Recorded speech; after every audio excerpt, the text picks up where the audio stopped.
Okay, so this video is going to be a lot different than the typical videos that I have on this channel. And I might make a series of videos basically on improving your workflow. So for this video, we're going to talk about a text editor called Vim.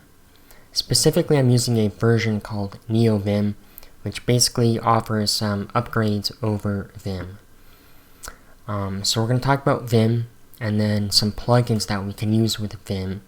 And basically, once we use Vim and these plugins, it can make our workflow and our efficiency a lot better for typing documents in something like LaTeX, or making scripts in MATLAB or Python, or you can continue this list for pretty much anything.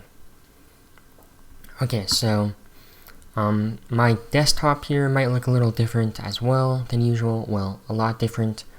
I'm using a Linux distribution right now. That doesn't really matter, so while I installed all of this stuff on Linux, you can install it on Windows and Mac as well. Okay, so right now I'm on the Neovim website, and I'll include this website in the description. But again, this is going to be the text editor that we're going to use. So you can go to this website and you can install Vim or Neovim. I'm just going to refer to Neovim as Vim now. And then if you scroll down, you can see that you can have all of these installation options. So we have Windows, and then we have Mac, and then we have a lot of different Linux installations depending on the distro that you have. So I'm running Arch, so if you're also running Arch, or if you're interested in running Linux, I might make another video for that. But anyways, if you're on Mac, you can use something like Homebrew. So Homebrew is a package manager. So if we go to the Homebrew website, you see that we can just go into our terminal, and then we can copy and paste this text, and it's going to install Homebrew, which again is a package manager, meaning that you can install a lot of things. Let's say like Spotify or LaTeX. You just use Homebrew in the terminal, and you would basically type it in. So let's pretend right now that we're using Mac OS. If I wanted to install Neovim, I would do brew install Neovim, assuming that I had Homebrew installed, and then that would install Neovim onto our system. Likewise, if you're using Windows, you'll need to install either of these package managers. So there's Chocolatey. Now I haven't tested the install on Windows, but there shouldn't be an issue. So install this package manager, and then again you'll go into your terminal, and then you'll just follow these instructions. Okay, so now let's assume that you have Neovim installed, so we can see what this looks like. Right now I'll close out here. So what I have here, I'm in my file manager right now, but so I'm going to open up this document here, which is just a Python script that I have for one of the labs that we did last semester. This is a lab 4 for the aerodynamic stuff. Okay, so this is what Vim looks like. It's within the terminal, and again, it's a text editor. So basically, to kind of show you what Vim is, obviously we can just write text and edit text, but the power of Vim, or why you might want to use it, is it makes manipulating text in your document a lot easier. So I'm just going to briefly touch on this, because this again can be a whole different video. But let's say I want to edit my script here. Vim works basically in two different modes. So right now, you see my cursor here, it's this kind of block. If I press I, now it's this kind of dashed line. So basically I'm in insert mode, and you can see that down on the left, and that means I can type anything. If I press escape, then you see insert went away, and now I'm in what's called normal mode. And so here, if I go down, I can scroll, but I can't type anything. I can type stuff if I go into insert mode.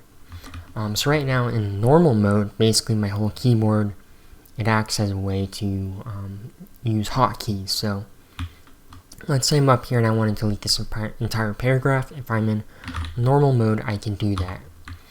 So again, this would be good for a whole different video, but basically you can use Vim to quickly manipulate and do things basically with your text documents. The main benefit also is that you don't need to use your mouse to do things, so you can stay on the keyboard, and for a lot of things you can stay on the home row. So right now all of these sections right here, they're to plot my data that I had for the 4th lab. So we see here it says question 4, the pressure distribution over the airfoil.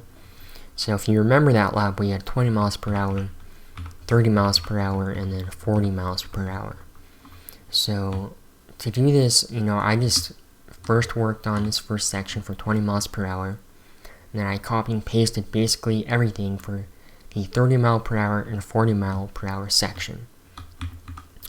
And then, so this is 40 miles per hour. Let's pretend we also had something for 50. I can just select all of this text, or really, let's go up here. So I can select all of this text, and then I can, you see now I pressed colon, and that put me down here where I can basically write a command. So I can say substitute everything that has the number 40 and then make it 50. And then also if I do -G, that means if there are multiple instances on one line, to change both of those from 40 to 50. Now if I run that, you see that we have 50 basically taking place for all of those lines that had 40 in them originally.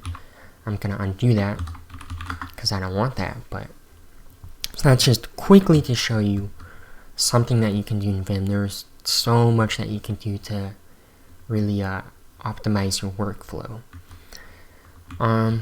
So also, again, this is in Python for one of our labs, but to plot this stuff, I'm using a program called Bokeh. And again, this might be another video because I think it's pretty useful. But if I run that script, then it's going to go into an HTML file, and it's going to show the image that I have. So this is for the pressure distribution over the airfoil. You see this first figure is for 20 miles per hour, the second one is for 30, and the third one is for 40 miles per hour. Something that's kind of nice in Bokeh.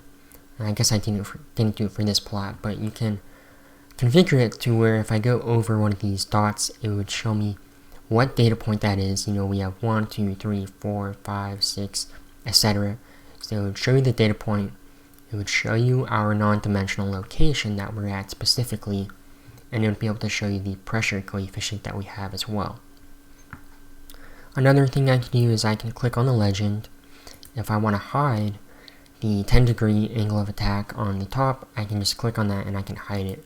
And I can do it for all of them if I wanted to. That wouldn't really make sense, but it's a good way to kind of just look at the data that you want to look at. Anyways, that's a whole nother video, so we'll go out of that for now. Okay, so one of the benefits that we have using Neovim is we can use plugins, okay? And you can do this in Vim as well, but I'm going to assume that you're using Neovim. So right now I'm going to go into my configuration file for Neovim, and I'll talk about this a bit more later on. But basically this is my configuration file, and this is where we're going to specify what plugins we want to use. So you can see right here I have a comment to declare the list of plugins that we're going to use, and then all of these lines where they say plug and then the plugin, those are my plugins, okay? So the focus for this video is going to be on a plugin called Ultisnips. So where is that? That's right here, okay? And then we're also going to be using Vim-tex. So let's quickly go over here. So this is Neovim. So to install plugins in Neovim, we're going to use a plugin called Vim-plug, okay? So basically if you just go to this website, it's on GitHub. Again, I'll put the link in the description.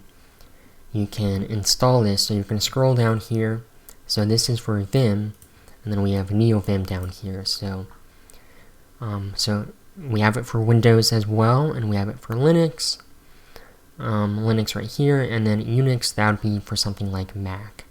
So all you have to do is copy this, and then you're going to put that in your terminal, and then you're going to run it, and then it will install Vim-plug for you. So once you have Vim-plug, if you want to install a plugin like Ultisnips, again, all of these, they're basically going to be hosted on GitHub. So then we can install Ultisnips. So basically, to do that, go to this page and you can read up on Ultisnips, look at the documentation for what you can do. There's some videos as well here. But what we do is we go over to our configuration file for NVim or Neovim. And then let's actually go back really quick. So Vim-plug has an installation guide or getting started guide. So it tells you, the syntax that you have to use to install your plugin. So let's go back here now. So again, we're going to focus on Ultisnips. So here I have this line that I typed out here called plug, server, and then Ultisnips, and then all of these are kind of arguments or options that we have for Ultisnips. But anyways, let's pretend you type that. Let's pretend you type that in, and you would go down here, and then you would say plug install. That's going to run this in this separate kind of window here.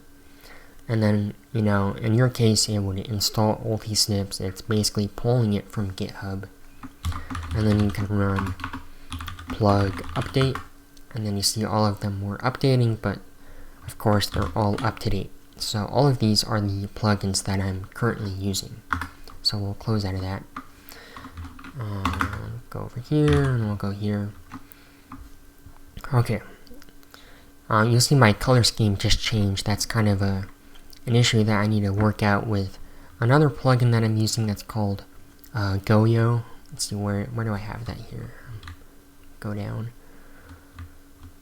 So it's called Goyo, right here, and that's basically just to center my text on the screen. I run a shortcut that I have, and then it does that. So we'll go out, and we'll go here. Okay. So we have the plugin basically installed now, okay? Ultisnips, okay? And then we're also going to be using Vim-tex. So Vim-tex, again, it's another plugin for Neovim, and we're going to be using Vim-tex to write our LaTeX documents. So this plugin basically allows you to write a LaTeX document. So you'll see here we have all this text, and then so we're going to say use LaTeX. And then these quotations are basically stuff that I've commented out, so you don't really need to pay attention to that.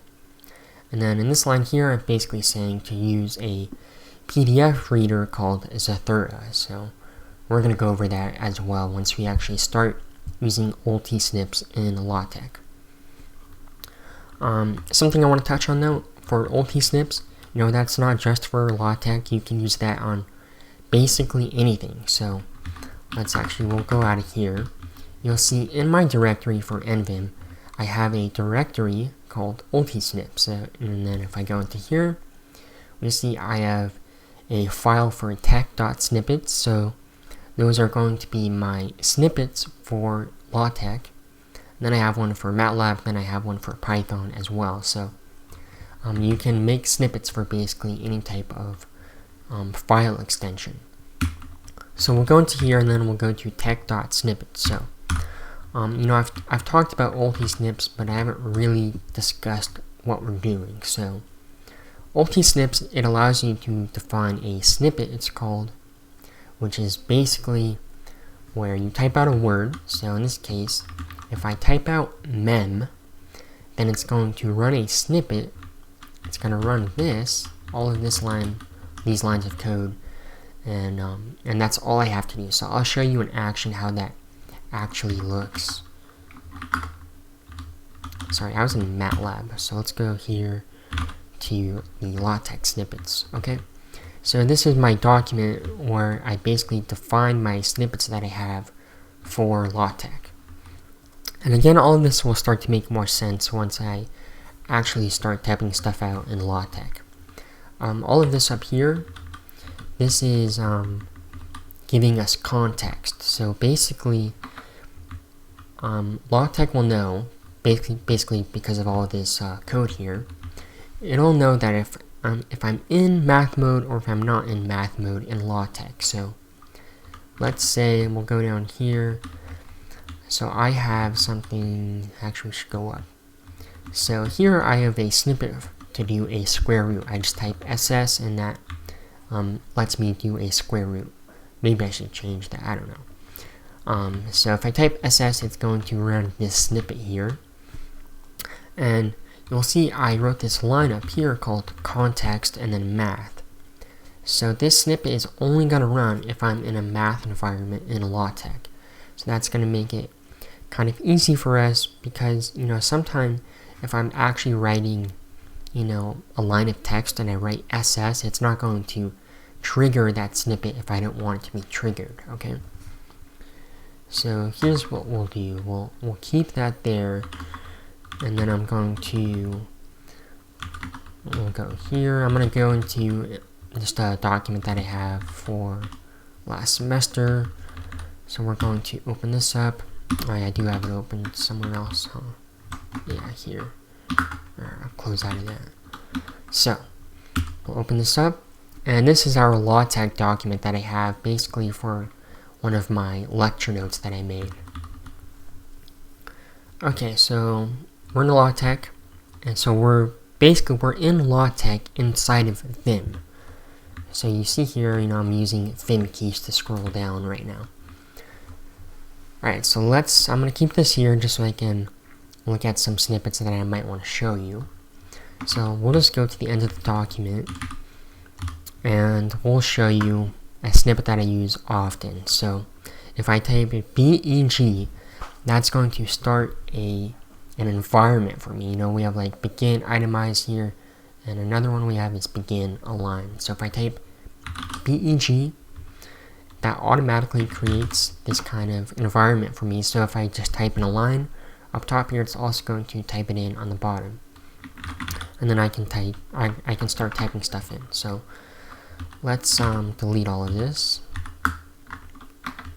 Okay, so if I do that again, if I type BEG, it automatically expanded our snippet. I know it's kind of hard to read it right now, but I'm inside of the curly braces. So if I type in, let's say, itemize, so once I type in I, it's doing it on the top and it's doing it on the bottom as well. So I do itemize, and then I press tab. Once I press tab, that brings me to this line right here, and it's also formatted exactly how I want it. So then I can type in, I think I have a snippet for item actually. No, maybe I don't. So I'll type in item. This is an item, then I can press enter, and then I can type an item again. This is another item. Then I can go out of there. And also you see that this was formatted for me after I left the line. That's using another plugin as well. Sorry, this whole time I should have zoomed in, so hopefully it wasn't too bad to read the text beforehand. We'll go here again. Going to Neovim. So that plugin that I have to conceal stuff is, we'll go down here. It's this plugin right here. So basically, if you install this plugin, that'll allow us to have stuff, basically be formatted if we're not on that line. Now, it's not going to format everything.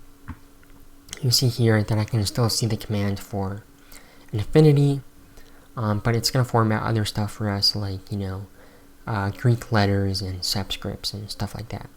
Now, it's not perfect. If you see here, if I go to this line, we have row and then underscore gauge. So the entire word gauge, all of that should be a subscript. And you see if I leave that line, these G's, they're actually not in the subscript format. I mean, it's not showing us that format right now, but it really is all in a subscript. So it's not, perfect, but it's pretty good to keep things looking nice. So you see here for static, it almost worked for that entire word.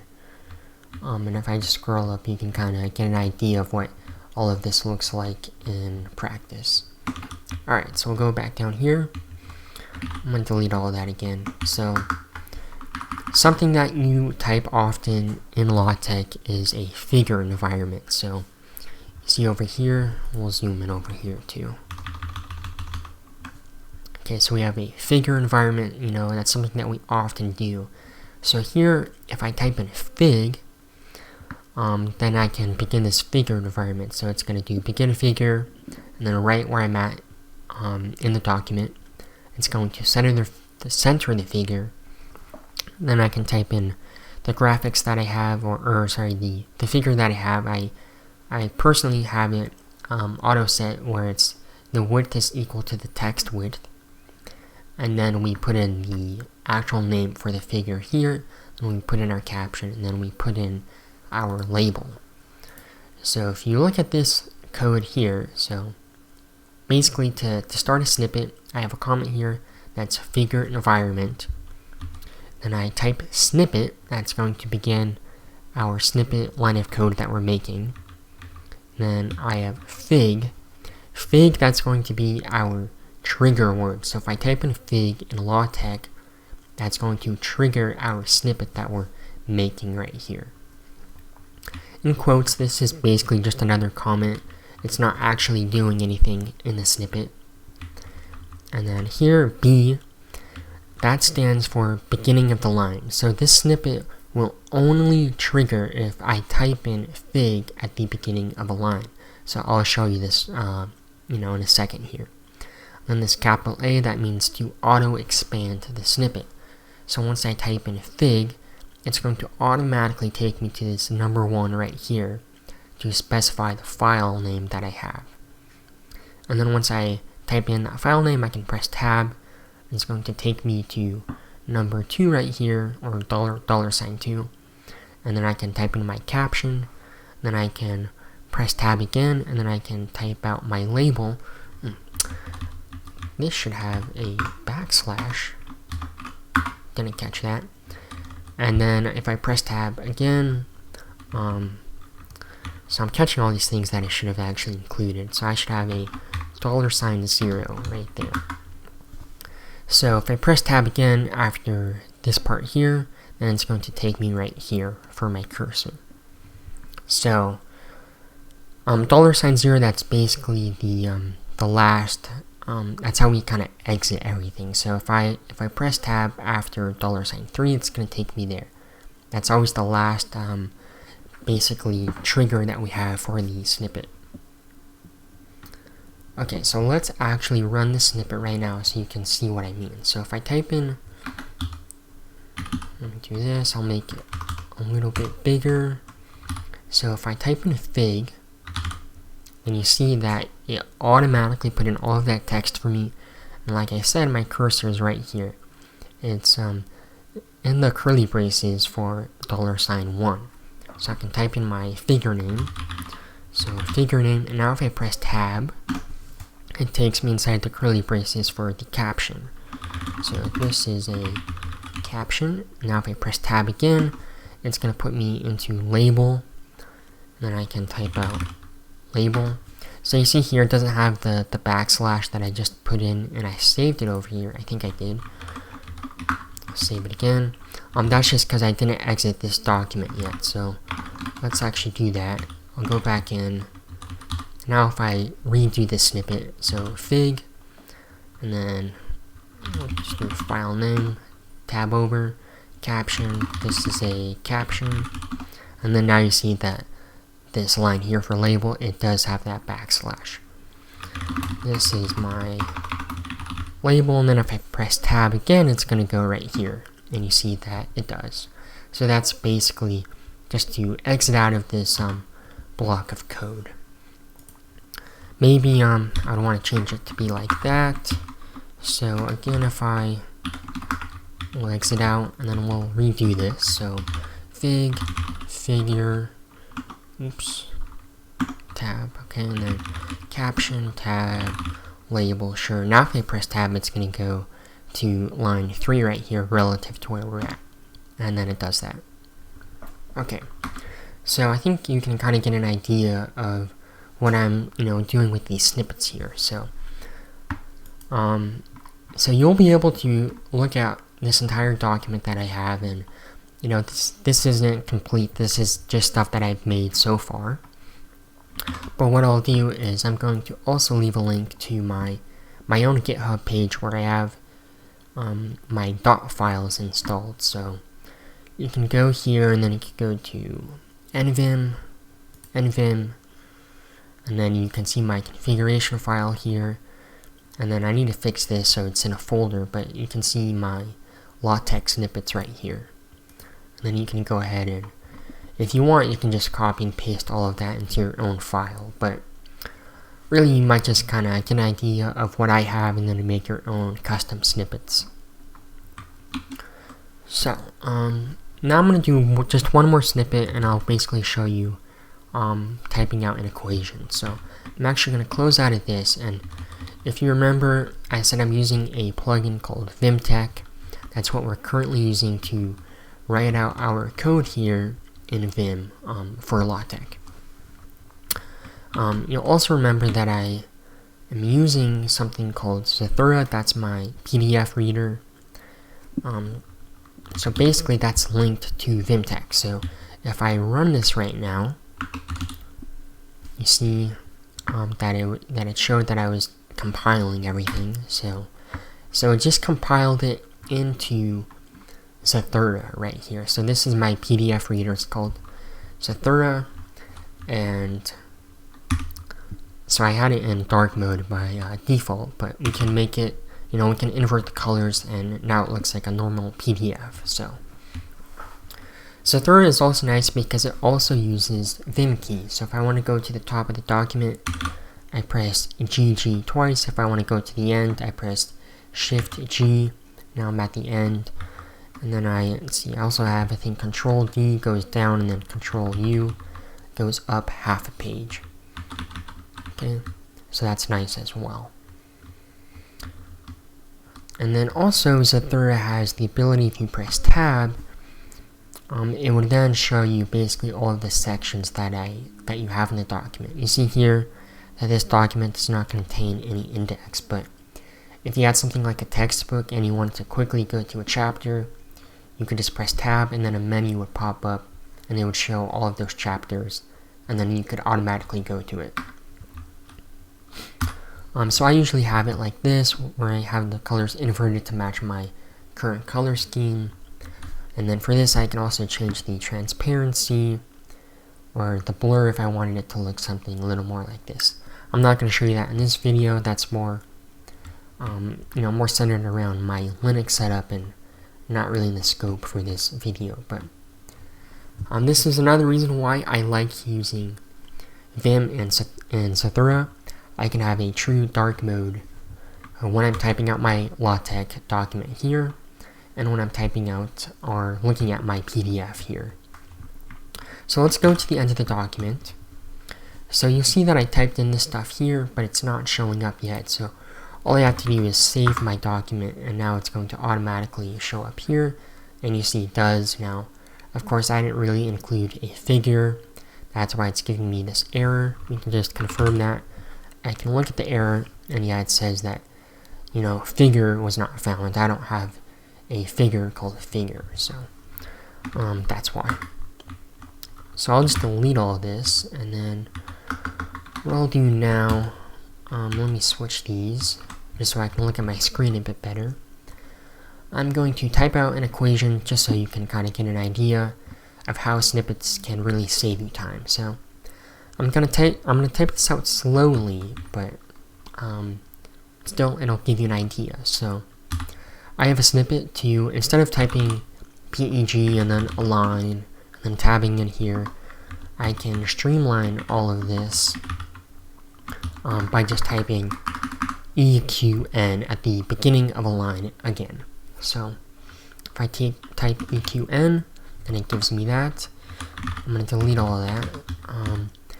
So for that snippet, it also, I guess we can open this up really quick. Let's go here, and oops, go back here, and then I'll do equation. Okay, here we are. Let's make this bigger. Okay, so this is my snippet that I was just typing. So you see that I have these arguments B and then capital A. So that means I need to type in this snippet at the beginning of the line, and then it's going to auto expand. So we'll go back up here. Yeah, that text size is good. So if I'm typing some text, and now I type out equation, you see now it's not auto expanding, and that's because I told my snippet that it can only expand if it's at the beginning of a line. So that helps me to prevent the snippet from expanding if I don't want it to. Alright, so let's see, make this a little bit bigger. So I'm just going to type out this equation right here. So again, what I can do is I can type EQN. There we go. So I need to modify this snippet where this is tabbed over. Let's actually do that now. I'll do it on the fly here. So we'll do a tab there. Actually, it should be something more like that. And then I'll also do this where we can close out of it. And then equation. Okay. So let's close out of this again. Sorry, I'm changing a lot of these snippets on the fly, I know, and maybe that's a little annoying, but just something that I didn't catch before. So we'll do equation. There we go. So now I'm tabbed over like I want to be. And then I can start typing out the equation. So I do C underscore P. Then I'll do equals. And then now we see that I have a fraction. So I have a snippet for a fraction. Backslash, backslash, or sorry, forward slash, and then this fraction kind of environment shows up for me. So I'll do P minus P. Then I have a snippet for infinity. I think it's okay. It's just, or sorry, I need to do P underscore, and then infinity. Nope, I forget what I have it as. So this isn't really looking very good right now. Infinity. Okay, backslash inf. Okay. See, I haven't typed all this stuff out in a while, so I guess I'm a little rusty here. So we'll start over. So C underscore P equals, and we'll do a fraction P minus P. Now I need to do the underscore, and then I'll do backslash inf, and then we have infinity. Then I can tab over onto the bottom part of our fraction here. And you see we have another fraction here, so I'll do backslash or forward slash 1 tab 2 tab. Now we're out of that, so now I'll do again P underscore and then backslash inf for infinity, and then we'll do V underscore again infinity, and then for we have a superscript here for squared. I think I have that as nope, SR, yeah, SR. Then if I go out of that, you see that some of this kind of cleaned up for us. And if I save this again, actually we'll go to the bottom of the document. Now if I save this, it'll show up right here. Actually it's not, because I closed out of this document and then I came back in, so we'll compile it. Okay, so the last thing we're going to talk about in this video is using MATLAB inside of Vim. So to do this, we're going to install another plugin for Vim, and this is going to be called matlab-vim, and it's by Morten Stabenow. I don't know. So there's a lot of plugins for using MATLAB inside of Vim, but the one that I'm using is from this guy, Morten Stabenow. So we'll go here. Here it is. So this is the GitHub page for the plugin, so you can read the documentation of basically how to use it. And then we're also going to use something called tmux. This is a terminal multiplexer, so basically it allows you to have several basically command or terminals open in the same window, okay? And I'll explain or show why we need to have this. So we'll go over here. So this is MATLAB already running in my window here. So I have the script for the fourth lab for aerodynamics here on the left. And then on the right here, this is another basically terminal that's opened. And this is basically the command prompt that you usually see towards the bottom of your MATLAB program. So what I'll do though is I'm going to close out of here. Didn't mean to do that. So let's we're going to close out.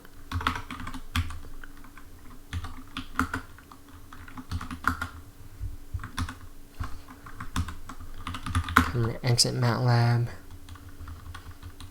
Okay, so to start tmux,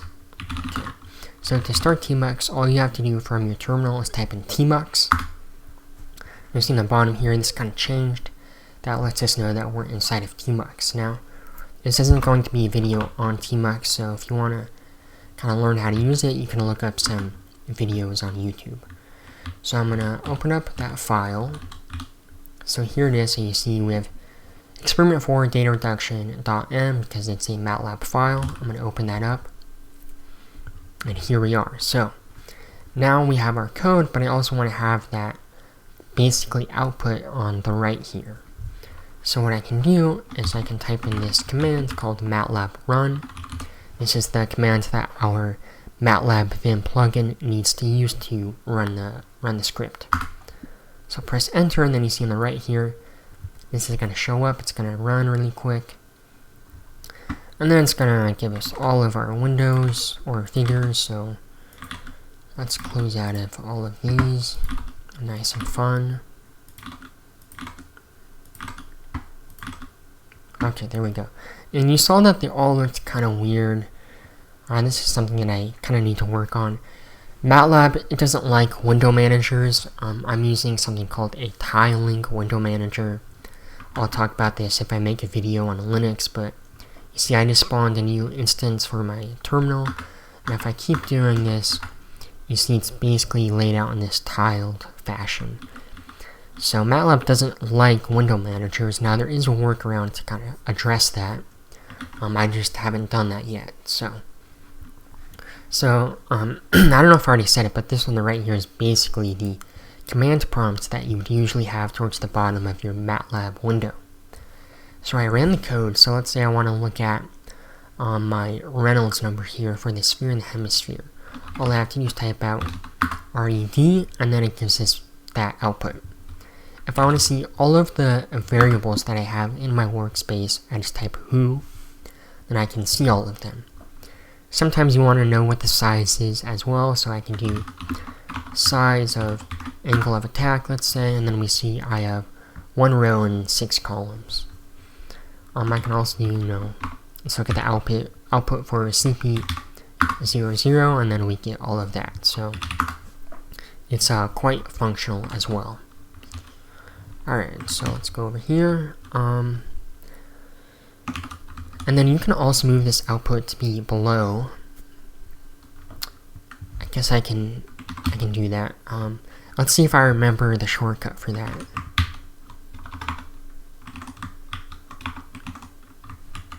Nope. Okay. I don't remember it, and I'm not gonna waste time doing that, but there's a shortcut that I have to move this down below if you want to do that. You can also resize this stuff, so okay, yeah, so I remember this one at least. So you can resize that however you want. Alright. Anyways, so I also have snippets for MATLAB. I guess I can open that up.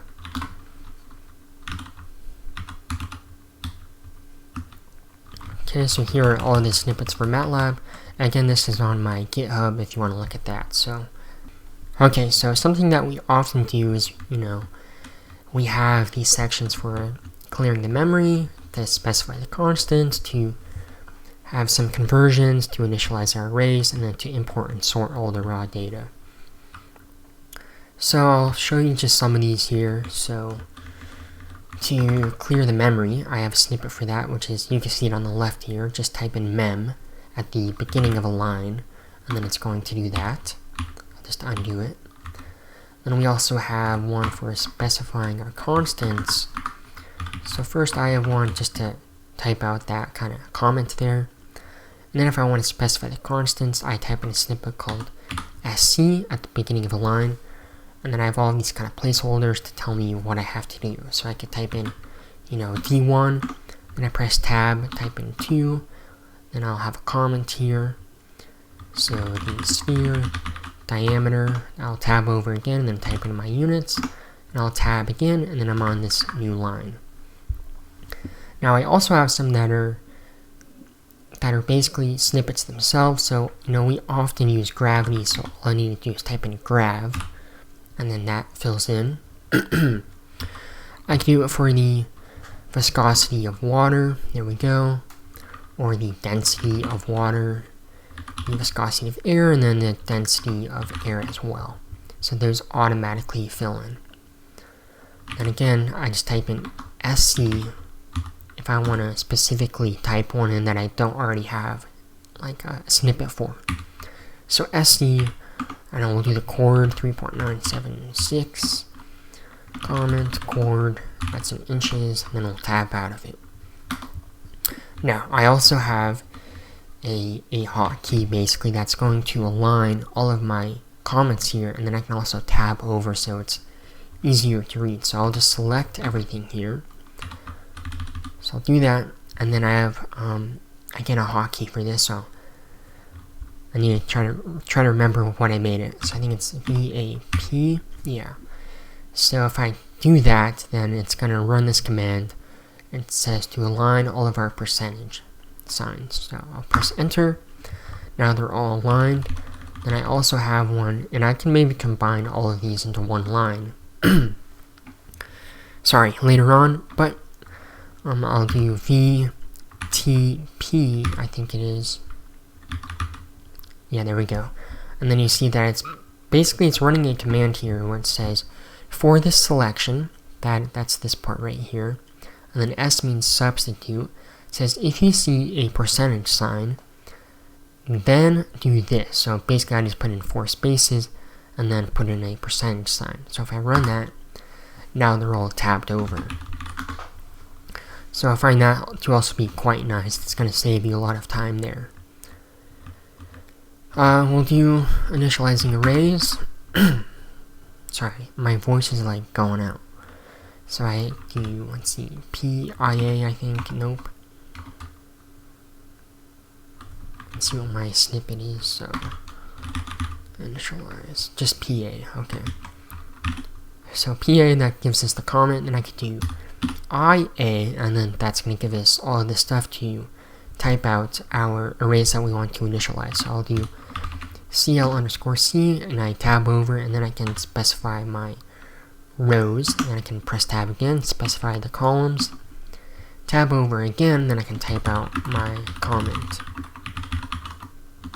So close slats and flaps. Then I'll just do one more here, so again, IA, RED, and then 5, tab 1, tab over again, and Reynolds number for the sphere, we'll type it correctly this time, and hemisphere, there we go. And again, if I want to run this, I have a shortcut for that, and I can run it, and you see right now it's like really smushed, and I forgot to, again, to comment out all of my figures here. I just close those. Okay, let's resize this. Okay, there we go. So, something that's also of use, if you want to comment out all of our, figures. Now, MATLAB does have a function for this, so basically what you can do So you can go here, you can type in %, and then you can do a curly brace like that. Oops, I didn't do %, I did a taller sign. So %. And then you just go to the bottom, and then we'll do %, and then that curly brace right there.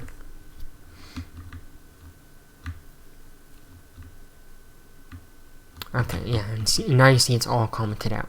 So you could do that, or you could do something like in Vim.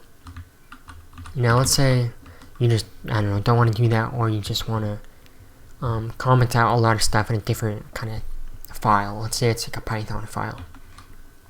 So I can press V, that puts me in visual mode, then I can go to the end of the document, and then I can go to insert mode, and then it brings me back here, and then I'll put in a % sign, and then I'll press escape. Oh yeah, okay, I see what I did wrong. So I'm doing all this and I did something wrong. So I need to do Control V, and then I can go to the bottom like this. Then I'll go to insert mode, type in a %, then press escape, and now there's a % sign on each line. So that's kind of nice as well. So we can do that, and then we can, you know, run our code, and now we're not going to have any issues with our text or our figures coming up there. So, and I also have something configured in tmux where it knows that I'm in MATLAB, so it gives us the name MATLAB down here. And tmux, it has a lot of different benefits than, you know, what I've just showed you in this video, but this is a tmux video, so I'm not really going to talk about that. And so let's go back here, and I'll just show you that, you know, everything is still working. Okay. So I think I covered everything that I want to cover in this video. It was a really long video. Wasn't really what I was planning on. I was planning on maybe, I don't know, 20 to 30 minutes, but I'm probably close to like 50 minutes or something right now. But yeah, hopefully this gave you an idea of what you can do, and basically what the power is, that, you know, the power of Vim and the power of these Ultisnips plugin, and then also the benefit of, you know, using something like Vim inside of a terminal emulator, because you can have, you know, you can have some transparency if you want, or blur. I can make this totally opaque if I want, and basically I can always have dark mode so I don't burn my retinas at night. Okay, so the last thing I want to talk about, and I already kind of touched on it, is my dot file. So a dot file basically just means a configuration file, because if you're in your home directory, and this is like on Mac as well, probably Windows, you see here I have a .config folder, sorry, and then I have all of my programs here. So Alacrity, again, that's my terminal emulator, that's what I'm in right here. Then I have Ranger, that's my file manager that I'm also currently in. And then, you know, I have Polybar, that's my bar that you see on top and bottom.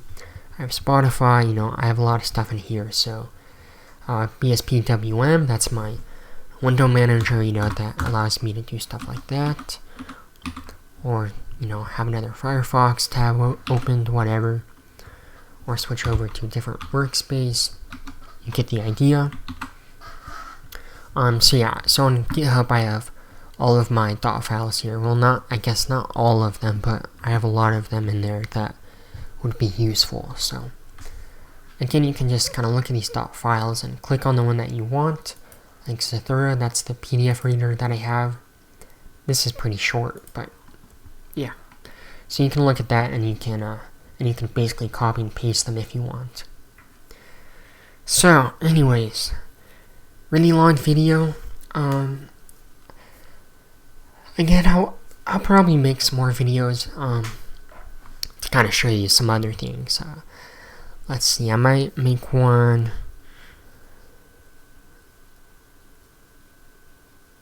on I'm like blinking out now. I might make one on Linux. I'll do that, probably, most likely I will, because having this move to Linux has been really good. You know, you don't need to do it, but I do have a dual boot option right now, so I have Linux on one SSD and then Windows on another, so once I start up my computer, I can go to the BIOS and either boot into Windows or Linux, though if I just start my computer, it automatically boots into Linux. So I'll do one on that, and then I'll also do one on, on plotting. So if you remember in the beginning of the video, let's see, actually it's in here. It shouldn't be in here, but it's in here. So I have all of this code. This isn't Python, but you could use a MATLAB file or script. You can make your entire script in MATLAB, and then if you want to plot that data, you can basically export the stuff that you've computed, like and here, like the lift for the closed flap and open slat. You can export all the stuff you want to export into a CSV file, and then you can use this program called Bokeh, and then you can plot all this stuff in a really nice way. Let's go here. I'm actually going to plot this as well. Okay, no. So I was messing around with stuff earlier, but oops. Okay, so I'll just show you the plot that I made earlier, but this is using Bokeh. So if I click here, this will take me to the site. And this is basically primarily used to visualize data. So we can go to, looks like they changed their website actually just in the last day. Yeah, so here's some stuff. Okay, here, I want to go here to gallery. So Bokeh is really good for interactive stuff, on a website. So, here, this is for movies. If I scroll over a dot, it's going to show me information about the movie. It has a slider to interactively change parameters. But I think Bokeh just looks nice for making plots as well. So you can just make a plot, and you can save it as like a PNG or something like that. So that'll be another video that I make some other time. And yeah, geez, I haven't made a video in a long time, and I feel like my voice is going out. So anyways, that's the really, really long video. Hopefully you enjoyed it, or at least learned some new things. So anyways, I'll see you next time.